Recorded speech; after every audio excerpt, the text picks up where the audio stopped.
अस्सलाम वालेकुम स्टूडेंट्स, कैसे हैं आप सब। मैं आपका ग्रामर वाला टीचर और आज हम अपनी नई वीडियो के साथ हाजिर हैं। हमारा आज का टॉपिक है प्रेपोजिशंस। प्रेपोजिशन आपने ग्रामर में पढ़े भी होंगे, तो आज हम इनको ज़रा अच्छे तरीके से पढ़ते हैं कि हैं क्या प्रेपोजिशन। प्रेपोजिशन जैसा कि इस नाम के अंदर खुद भी ज़ाहिर है, पोजीशन कि मैंने हाईलाइट भी किया हुआ है कि किसी चीज़ की पोजीशन को भी बताते हैं, नाउन की पोजीशन। ठीक है ना, ये एक एस्पेक्ट है पोजीशन। आइए हम इसके बारे में मुकम्मल तौर पे पढ़ते हैं कि प्रेपोजिशन है क्या। Preposition are part of speech that link nouns pronouns to other words in a sentence। यानी ये वो पार्ट ऑफ स्पीच हैं जो नाउन और प्रोनाउन को सेंटेंस के बाकी वर्ड्स के साथ कनेक्ट करते हैं, इनको लिंक करते हैं। They help glue a sentence together by expressing position, movement, possession, time, location and direction. यानी जब ये हमें किसी भी सेंटेंस में बताते हैं पोजीशन के बारे में, movement, possession, time, location, direction, यानी उस नाउन की डायरेक्शन क्या है। ठीक है, they indicate relationship between words, यानी ये नाउन और प्रोनाउन का दूसरे वर्ड के साथ रिलेशनशिप बताते हैं। They tell where something is और when something happen in relation to something else।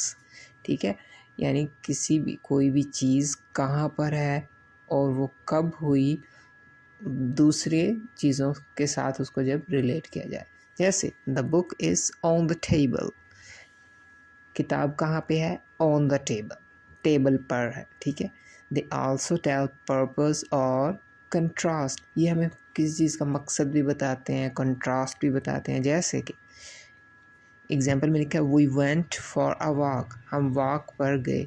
क्यों गए, वॉक पर गए। डिस्पाइट द रेन, रेन हो रही थी इसके बावजूद। ठीक है ना, अब देखेंगे डिस्पाइट और फॉर दोनों प्रपोजिशन है, एक पर्पस के लिए है फॉर और कंट्रास्ट के लिए डिस्पाइट हमने यूज़ किया। They are used before a noun pronoun to show direction, location, time, spatial relationship. ठीक है, स्पेशल रिलेशनशिप मीन स्पेस यानी जगह के हिसाब से। अब जैसे ये इनकी कॉमन एग्जांपल हम जैसे कि मोस्ट ऑफ द टाइम हम यूज़ करते हैं, in, out, to, from, since, under, by, beneath, beside, across.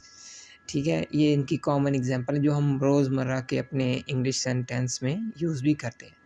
They are closed class of words, यानी ये क्लोज्ड क्लास ऑफ वर्ड का मतलब है ये वो वर्ड्स हैं जिनमें कोई मज़ीद इजाफा नहीं होता, जो पहले से ही जितने भी प्रेपोजिशन हैं इनके अलावा कोई नया प्रेपोजिशन कभी भी नहीं आएगा। ठीक है, ये वही रहेंगे। ठीक है ना, लेकिन जैसे वर्ब हैं, वर्ब तो जैसे जैसे ज़माना तरक्की करता जाएगा नए नए लफ्ज़, नए नए एक्शन वर्ब्स प्रोड्यूस होते जा रहे हैं, लेकिन ये मज़ीद प्रोड्यूस नहीं होते हैं। ठीक है, unlike verbs, nouns, no new words are added.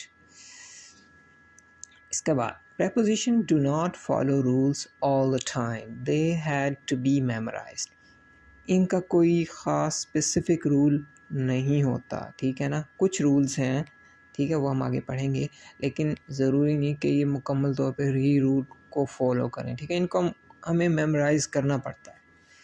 Okay, सबसे पहले हम आते हैं कि ये बताते क्या, व्हाट डू दे टेल।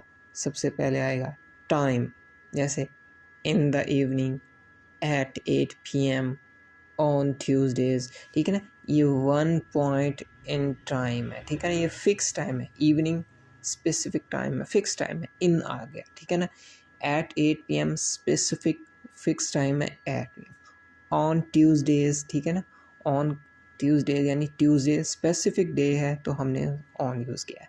ये वन पॉइंट इन टाइम है। इसके अलावा टाइम और भी दूसरा होता है, एक्सटेंडेड टाइम भी होता है, ड्यूरेशन दौरानिया भी हो सकता है, जैसे सिंस 2004, 2004 से। ठीक है ना, फॉर 3 days 3 दिन तक, बाय 6 PM 6 बजे तक, 6 यानी 6 बजे तक, 6 उससे पहले और 6 बजे तक, ड्यूरिंग समर यानी पूरी गर्मियों के दौरान, विद इन 2 डेज़, 2 दिनों के दौरान। तो ये हो गया एक्सटेंडेड टाइम। तो प्रेपोजिशन हमें टाइम भी बताते हैं, जैसे इन, एट, ऑन हो गया, since, for, by, during, within, ठीक है ना। वन पॉइंट इन टाइम भी हो सकता है, एक्सटेंडेड टाइम भी हो सकता है। इसके अलावा ये हमें प्लेस, जगह भी बताते हैं, जैसे इन द किचन। अब जैसे इन द किचन है, द पॉइंट इटसेल्फ ये ख़ास जगह है किचन के अंदर, ठीक है। इसके बाद आगे एट द कॉर्नर, ठीक है ना। At the corner general vicinity है, विसिनिटी हम जगह को कहते हैं, ठीक है ना। ये एक जगह है एट द कॉर्नर। इसके बाद ऑन द टेबल, सरफस को ज़ाहिर करा है, किसी चीज़ के सरफस के ऊपर कोई चीज़ है।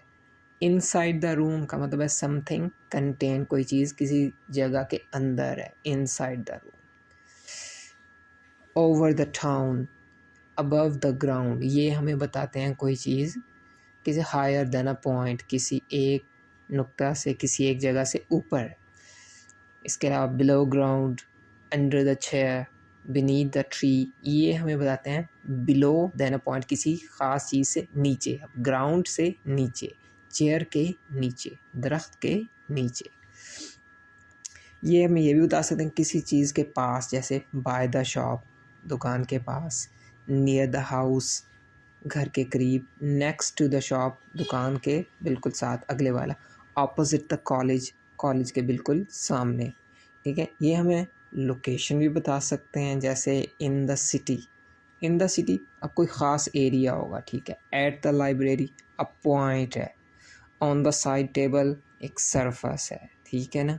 इसके बाद स्पेशियल रिलेशनशिप, ये स्पेस यानी जगह से, जैसे अक्रॉस द स्ट्रीट, ठीक है, यानी गली से आगे, across the street. Behind the fridge, fridge के पीछे।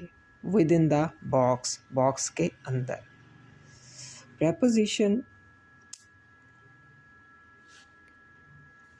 कुछ प्रेपोजिशन ऐसे होते हैं जो डिपेंडेंट प्रेपोजिशन होते हैं। अभी डिपेंडेंट प्रेपोजिशन क्या होते हैं, जैसा कि कुछ वर्ब हैं, some verb are usually followed by preposition before the object of the verb, ठीक है ना। कुछ ऐसे वर्ब होते हैं वो उनके साथ कुछ ख़ास प्रेपोजिशन को लगाया जाता है, जैसे apologise for, beg for, ask for, care for, prepare for, pay for, ठीक है ना। ये वो वर्ब हैं जो इनके साथ कुछ स्पेसिफिक प्रेपोजिशन लगते हैं, यानी ये प्रेपोजिशन डिपेंडेंट हैं उन वर्ब पे, उनके अलावा इनका कोई ख़ास मीनिंग नहीं बनेगा। जैसे अब टू के साथ आगे, जैसे belong to, go to, talk to, listen to, respond to, ठीक है। अबाउट में आ जाएगा, जैसे care about, talk about, ask about, write about, know about, worry about, ठीक है। विद में आ, जैसे agree with, begin with, argue with, interfere with, ठीक है ना।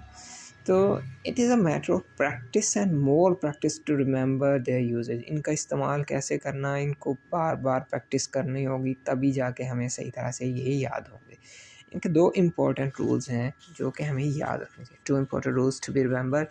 Number 1, to make sentence clear specific prepositions are needed. किसी भी सेंटेंस का मीनिंग क्लियर करने के लिए, वाज़ेह करने के लिए हमें कुछ ख़ास प्रपोजिशन की ज़रूरत होती है। जैसे अब नीचे 2 एग्जांपल दी हुई हैं, I want you to be in the room right now, और दूसरी example, I want you to be on the room right now. अब यहाँ पे देखें, दोनों ही सेंटेंस ठीक हैं, लेकिन हम कभी भी ये नहीं कह सकते कि हम इन की जगह ऑन लगा दें और ऑन की जगह इन लगा दें, मीनिंग सेम रहेगा, सेम नहीं रहेगा। जब हम इन द रूम कहते हैं तो इसका मतलब है कि हमें कमरे के, मुझे तुम चाहिए कमरे के अंदर, ठीक है। इन यानी हमको दरवाज़ा खोल के आएगा, अंदर आएगा इन। जबकि ऑन द रूम का मतलब है, इसका मतलब कोई सीढ़ी लगा के उस कमरे के ऊपर चढ़ेगा, ठीक है ना। अब यहाँ पे इन और ऑन में डिफरेंस है, ठीक है। तो स्पेसिफिक प्रपोजिशन ही आएगा तो तभी ही उसका मीनिंग क्लियर होगा। अगर मैं चाहता हूँ कि मुझे तुम कमरे के अंदर चाहिए तो मैं इन द रूम कहूँगा, ऑन द रूम नहीं कहूँगा। बोथ सेंटेंसेस मीन डिफरेंट, के दोनों डिफरेंट मीनिंग है। In can not be substituted for on, on की जगह हम इन इस्तेमाल नहीं कर सकते। Preposition are generally followed by nouns or pronoun. इनके बाद कोई भी नाउन या प्रोनाउन होता है, जैसे I am going to school, he is sitting beside me. तो ये हमारा प्रेपोजिशन का लेक्चर था। इंशाल्लाह इसके बाद हम नेक्स्ट करेंगे, तो वो भी आप लाज़मी सुनिए।